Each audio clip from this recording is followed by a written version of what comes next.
అందరికీ నమస్కారం. చాలా దురదృష్టకరం.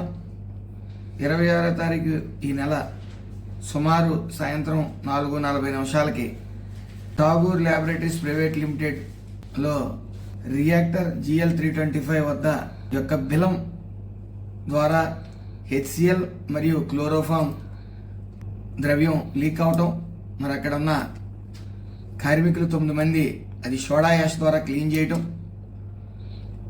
చేసిన తర్వాత యథావిధిగా వాళ్ళు విధుల్లో హాజరవటం, సుమారు రాత్రి 12 గంటల సమయంలో వీళ్ళు శ్వాస తీసుకోవడానికి ఇబ్బందికరంగా ఉందని యాజమాన్యంతో చెప్పడం, సదరు యాజమాన్యం పవన్ సాయి హాస్పిటల్ వద్ద వాళ్ళని జాయిన్ చేయడం, సదరు 3 కార్మికుల్ని కిమ్స్ ఆసుపత్రిలో ICUలో జాయిన్ చేయడం, అందులో అమిత్ బాగ్ అనే 23 సంవత్సరాల వయసు యువకుడు చనిపోవడం జరిగింది.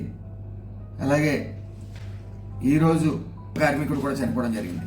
ఇద్దరికీ కూడా తగు న్యాయం చేయాలని యాజమాన్యంతో మాట్లాడటం, సదరు కలెక్టర్ గారు నేను కూడా మాట్లాడటం జరిగింది.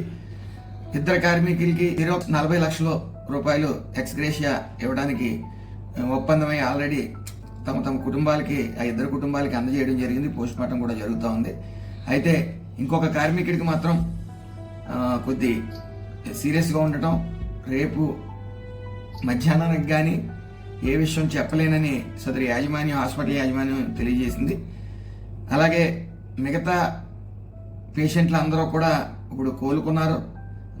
మామూలు నార్మల్ రూమ్స్లోకి షిఫ్ట్ చేయడం జరిగింది. ఏదేమైనప్పటికీ నిర్లక్ష్యం అనేది యాజమాన్యంది పూర్తిగా ఉంది. వాళ్ళ మీద తగు చర్యలు తీసుకుంటాం. వెంటనే మా యొక్క ఫ్యాక్టరీస్ వర్మ గారు కూడా అక్కడికే ఉంటాం, సదరు అధికారులు కూడా ఎప్పటికప్పుడు అక్కడే ఉంటాం. అక్కడ విషయాన్ని మాకు తెలియజేయడం జరుగుతూ ఉంది. నేను కూడా స్వయంగా ఆ యొక్క సంఘటనా స్థలానికి వెళ్ళటం జరుగుతుంది. రేపు మధ్యాహ్నం నుంచి అక్కడ వెళ్ళటం జరుగుతుంది. కాబట్టి ఫ్యాక్టరీ ఇక్కడ ఒక్క పేషెంట్ మాత్రమే సీరియస్గా ఉన్నారు, మిగతా పేషెంట్స్ అందరూ కోలుకున్నారు. 2 మాత్రం చనిపోయారు. ఏదైనప్పటికీ ఆవిడ కుటుంబానికి నా ప్రగాఢ సానుభూతి తెలియజేస్తా ఉన్నాను.